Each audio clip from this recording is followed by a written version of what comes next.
तथागत को नमन करते हुए आज की समस्त उपस्थिति को मेरा करवत नमन होता है। अभी मुझे लगता है कि धार्मिक, राजनैतिक और सामाजिक, वैवाहिक कितनी तरह की चर्चाएं हो गई और बहुत गहन चर्चाएं हुई हैं। लगभग सभी बहुत उत्तम हुआ। मार्गदर्शन जो मिल रहा है हमें, मुझे लगता है कि बहुत ठीक मिल रहा है, लेकिन उस पर चल पाना हमारा ही काम और कर्तव्य है। आज सारी चर्चाओं से पहले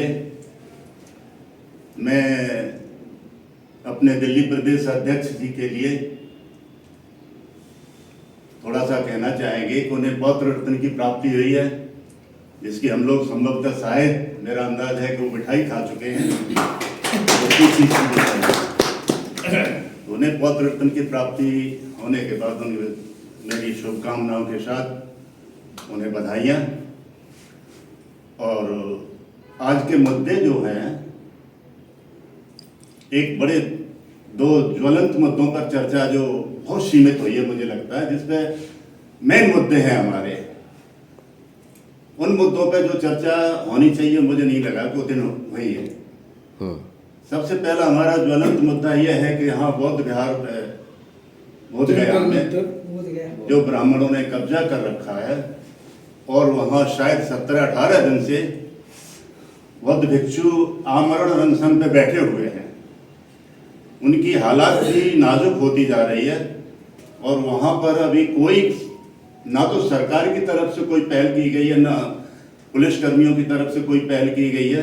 बताते हैं कि वहाँ ना जबरदस्ती वहाँ से उन्हें हटाया और गया है।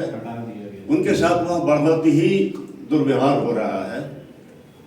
इसके लिए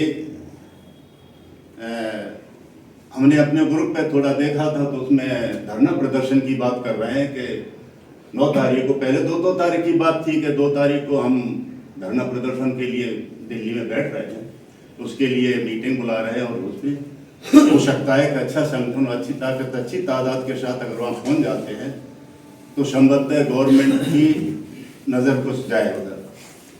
वैसे तो देखो यह है कि ये सरकार बीजेपी की पूर्णतः मनुवादी है, कहीं कोई संकोच ही नहीं है कि मनुवादी नहीं है। और इसीलिए सब कुछ जो भी हो रहा है बुद्धिज्म के साथ, बौद्धिस्टों के साथ, भक्तों के साथ, ये मुझे लगता है कि उन्हीं की तरफ से ये सब कुछ है, उनकी ढील है, वरना इन लोगों की क्या ताकत ये कर लेते। तो ये जो है, इसके ऊपर जो हम लोग प्लान कर रहे हैं कि धरना प्रदर्शन करके एक अच्छी तादाद में वहाँ की चर्चा करें, वहाँ की वो पहुँचे, तो संभवतः गवर्नमेंट की तरफ, पुलिस की तरफ कुछ बातें जाएं और वहाँ पे कोई सहूलियत हो सके। इसके लिए जो मीटिंग बुलाई उस पर गहन चर्चा करके, और उसके लिए मेरे समझ में 9 तारीख के लिए अच्छी भीड़ के साथ सभी लोग वहाँ पहुँचे। मेरी तो ये राय है और ये सलाह भी है और होना भी बहुत जरूरी है। दूसरा मुद्दा हमारा बताते हैं कि हमारी बेटी है कुशवाहा की, स्नेहा कुशवाहा है, उसके साथ ही किसी दबंग व्यक्ति ने, सवर्ण लोगों ने किसी उसके बलात्कार कर उसकी हत्या कर दी है। वहाँ भी उसे आज दिन तक अभी कोई सुनवाई नहीं हुई है और वो बेचारे जैसे भी है भटक रहे हैं एक सहायता के लिए। कोई उन्हें इस तरह से विकल्प और वो सहायता नहीं मिल पा रही है, ताकि बताते हैं पुलिस ने वहाँ तक उनकी रिपोर्ट तक नहीं लिखी गई है। और ये सारी चीज़ें जो हो रही हैं वो वाकई हम लोगों की अनदेखी के कारण ही है। ये बिल्कुल सच है कि हम लोग अभी भी सब कुछ जानकार होने के बाद, ऐसा नहीं है कि हम लोग पावर में नहीं है, क्षमताएं नहीं है, सब कुछ है, लेकिन सोच और संगठन नहीं है। सबसे बड़ी बात है कि हम लोगों की सोच ही इतनी कमजोर है कि उधर ध्यान ही नहीं करते। सुन लेंगे 2 मिनट अपना उस पर बैठ के मलाल कर लेंगे, दुखी हो लेंगे, सब कुछ कर, लेकिन कोशिश और कार्रवाई नहीं होती। तो ये अगर कदम उठाया गया है धरना प्रदर्शन का उन दोनों मुद्दों के प्रति, तो इस पर बड़े जोर शोर से सब लगन लगा के अपना राष्ट्रीय और दिल्ली प्रदेश की सभी इकाइयाँ और इकट्ठी होकर के, हम तो कहते हैं इसमें सारे SC, SC, OBC सब लोग मिलके सबका आह्वान किया जाए उस दिन गूगल मीटिंग पर जो संचालन कर रहे थे भाई साहब, उनका नाम तो हमें नहीं समझ में आ पा रहा था क्योंकि हम नहीं पाते हैं, तो उनसे आपकी थोड़ी बात भी हुई है हम उस पर, तो उसमें उनसे एक थोड़ा सूचना, क्योंकि 9 तारीख है धरना प्रदर्शन की, तो उन्हें ये सूचना दी जाए और सूचित उन्हें अवगत कराया जाए कि इस कार्यवाही में वो सभी का आह्वान करें। इन टोटल ओबीसी, दलित और अपने समाज के लोग तो नहीं है, इन सब का आह्वान करके और इकट्ठे होकर उसे धरना प्रदर्शन पे जोर दे के बैठा जाए। मेरी तो ये राय है, बाकी ये लोग आप सब कर सकते हैं, आप लोग करना चाहेंगे तो। अब बात थोड़ी सी अभी जो धर्म के ऊपर बातें हो रही हैं, ये बिल्कुल सच है कि हम लोगों के बताया जाता है, समझाया जाता है, इतिहास भी हम लोगों को पता है, धर्म के बारे में जानकारियां हैं, सब कुछ है, लेकिन अनुसरण वाकई 2% भी नहीं है। अनुसरण की इतनी कमी है, तो इसी वजह से हम लोग अपने इस पे कहीं कामयाब नहीं हो पा रहे हैं। चलो ठीक है, हमारी शादियां होती हैं और सब कुछ होता है, कोई बुद्धिज्म से शादी नहीं करेंगे, इससे नहीं करेंगे, उससे नहीं करेंगे, ये तो सब बाहरी बात है। हाँ सर। जब तक अपने हृदय में वास नहीं होगा तब तक ये कोई किसी तरह से कहीं भी कोई उपलब्धियां नहीं हो सकती, इकट्ठे भी नहीं हो सकते और उसके प्रति नहीं हो सकते।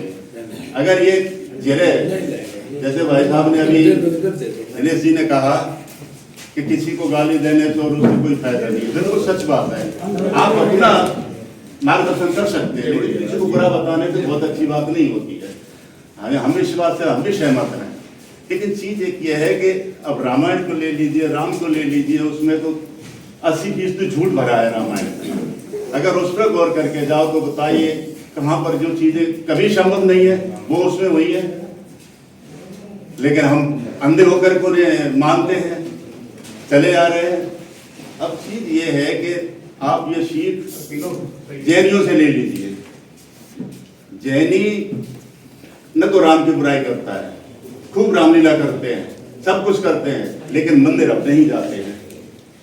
कुछ भी है, उनके बच्चे लेकर के, बीवियों से और बच्चों के लेकर के, जहां 4 जैनी होंगे तो एक मंदिर जरूर होगा उनका छोटा बड़ा, और उनके सारे परिवार के बच्चे उसमें जाएंगे, जैन मंदिर में ही। उस मंदिर में नहीं जाएंगे, उसी में जाएंगे, लेकिन उसका विरोध बिल्कुल नहीं करेंगे और सब संगठित भी रहेंगे। यही चीज सिखों में भी है। आप देख लिए जहां 10 सिख होगा वहां एक गुरुद्वारा जरूर होगा, और वो इन टोटल अपना जाना करना, पूजा पत्री जो भी करते हैं, जैसे भी करते हैं, मानव सेवा भी करते हैं, धर्म में भी विश्वास रखते हैं, परसे भी होते हैं वो खूब, और लेकर जाएगा अपने गुरुद्वारे में। इस्लामिया भी आप ले लीजिए, 4 मुसलमान जहाँ होंगे वहां एक मस्जिद होगी, और जहां मुसलमान बसेगा उससे पहले मस्जिद बनाएगा। कुछ भी हो, कहीं की दुनिया बखान करे, लेकिन मस्जिद जरूर जाएगा। कुछ भी हो, कैसे भी कट्टर इस्लामी, सुबह से शाम तक, शुक्र के दिन तो उन्हें टाइम ही नहीं मिलता, लेकिन हम अपने धर्म के प्रति कितने कट्टर हैं। अरे किसी को बुराई मत करो, लेकिन अपने धर्म को तो मानिएगा। हमारे अभी देखिए कहीं हमारे लोगों के बीच में भी दिल्ली में कोई ढंग से 10 बुद्ध विहार नहीं है, छोटे छोटे कई लोगों ने कर भी लिए, लेकिन ज्यादा कितने उसमें।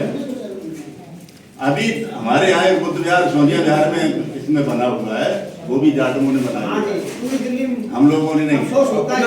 हाँ, अब उसमें हम 10-5 बार गए हैं, लेकिन वहाँ जाता कोई नहीं, सूना पड़ा है बिल्कुल, जाटा भी नहीं जाते हैं। बना तो लिया है तो ये सबसे पहली चीज ये होना चाहिए कि हमें बच्चों को ये सिखाना चाहिए कि तुम मंदिर जाओ, बुद्ध विहार बनाओ या मत बनाओ, घर में भी अगर भगवान की मूर्ति लगी है तो घर में भी तो मानो ने, घर में ही पूज लो। तो जब तक बच्चों को हम अपने को और अपने स्वयं नहीं उसमें ढलेंगे, तब तक बच्चे भी न ढलेंगे। बच्चे वही करते हैं जो देखते हैं और सीखते हैं उसी को। तो हमें अपनी भावनाएं बदलनी चाहिए सबसे पहले। अरे वो कैसे क्या हुआ, उसने कैसे, जाने दो ना उसको। किसी की बुराई करने से बाकी कोई फायदा नहीं है। विकल्प बिल्कुल सच्ची बात है कि हमारे सामने कोई विकल्प हो तो हमें तब्दीली आए, और विकल्प हमारे पास नहीं आ पाते, हम कोई विकल्प ला ही नहीं पा रहे हैं, कोई ऐसा वो कर ही नहीं पा रहे हैं। बच्चे ज्यादातर मनोरंजन देखते हैं, बल्कि 50% महिलाएं भी ऐसी होती है कि उन्हें मनोरंजन पसंद है, नाच गाना अगर नहीं है उसमें और कोई तीर तमाशा नहीं है तो उन्हें जाने में कोई दिलचस्पी नहीं है। हम 4-10-5 आदमी, आज इतनी मीटिंग हमारी जो है हिंदी इम्पोर्टेंट मीटिंग, हम कितने आदमी बैठे हैं, बोले 17 आदमी बैठे हैं। आज है कम से कम 50 आदमी की उपस्थिति नहीं होना चाहिए था। होने चाहिए 50 आदमी आज होने चाहिए थे, या 50 आदमी लोग या 16-17 लोग बैठे, वही कार्रवाई में कितनी दम है? तो ये क्यों नहीं है? इसीलिए नहीं है कि हम लोगों में अभी वो जिज्ञासाएं नहीं है। धर्म की चर्चाएं कितनी भी कर लो, जब तक आप अपने धर्म के प्रति पूरी तरह जागरूक नहीं होंगे तब तक हम वो चीज नहीं ला सकते। संगठित नहीं होंगे तब तक हम कोई ताकत पावर को इकट्ठा कर नहीं सकते, कहीं कुछ भी नहीं कर सकते। एक तीसरी चौथी क्लास में पढ़ाया गया था, एक बाप के 4 बेटे थे, वो आपस में लड़ते रहते थे, और वो लगभग यहाँ आधा वर्ग टीचर है यहाँ पे, और वो उन्हें बेचारा शिक्षा दे दे के इकट्ठा नहीं कर पा रहा था, आपस में लड़ते ही रहते थे। तब उसने अंतिम समय में प्लान किसी ने बता दिया या उसके दिमाग में आया, 4 लड़कों से कहा कि जाओ एक एक लकड़ी लाओ। 4 अपनी एक एक लकड़ी ले आए, उनसे कहा कि ये लो, एक दे दी उसे, एक उसे, एक इसे दे दी, तोड़ो। तो इसे चारों चटाक से तोड़ दिया, तोड़ के फेंक दिया उन्होंने। क्या उसमें से इकट्ठा करके एक बंडल बना के सबको टुकड़े पकड़े के पकड़ा दिया उसे, सब मिलके तोड़ दिया। के लियो तोड़ो तो इसे। साले सब जोर लगा के मरेगा तो तोड़ना, तब देखा भी नहीं सके। तो उन्होंने कि इसी तरह सोचो, एक लकड़ी को तुमने आराम से तोड़ दिया और ये 5 लकड़ी का एक बंडल बना दिया तो तुम तोड़ नहीं पाए। वही चीज हम लोगों में होनी चाहिए। अब हम लोग यहाँ 50 उपस्थित होने चाहिए, 17 लोग बैठे हैं, तो वो एक लकड़ी वाली बात रहेगी। इसी चीज पे कहीं जाना मुझे लग रहा है कि जब तक अच्छी तादाद में हम लोग नहीं जाएंगे। बात एक है कि हमें सूचना मिल गई, हम अकेले चल दिए, लेकिन हम ये कोशिश नहीं करते कि हमें सूचना मिल गई तो बगल के 4 हमारे पास और भी भाई बैठे हैं, चलो ना यार वहाँ मीटिंग है ऐसी। हमने 2-3 लोगों को फोन किया, हमारा नेम सिंह बहुत एक्टिव आदमी है, लेकिन आज मैंने उससे कहा, मैंने कि नेम सिंह चल नहीं रहा है। रामपाल को मैंने फोन किया, रामपाल बोले चल नहीं रहा है। रामपाल बोले भैया आज हमारी मजबूरी है, हमने केदार सिंह को फोन कर लिया, हमारी तो शादी है, मैं तो वहाँ जा रहा हूँ, तुम शादी में कब जाओगे? शाम को निकलेंगे तो अपनी मीटिंग अवे है, चलो ना। लेकिन अब हम व्यवस्था में लगे हैं, हमने कहा चलो ठीक है। फिर हमारा नेम सिंह भी बहुत बुद्धिज्म है, वो भी बुद्धिस्ट है पक्का, उससे मैंने फोन किया तो बोला कि आप हमारी ठेली लग गई भैया, तो उन्हें ठेली लग गई, अब नहीं जाएगा कि हमें सूचना भी नहीं है। तो मैंने मेरे मोबाइल में तेरे द्वारा हमने भेजा हुआ है उसे, तो सूचना तुझे भाई कैसे दी है? क्या हमारी ठेली लग गई?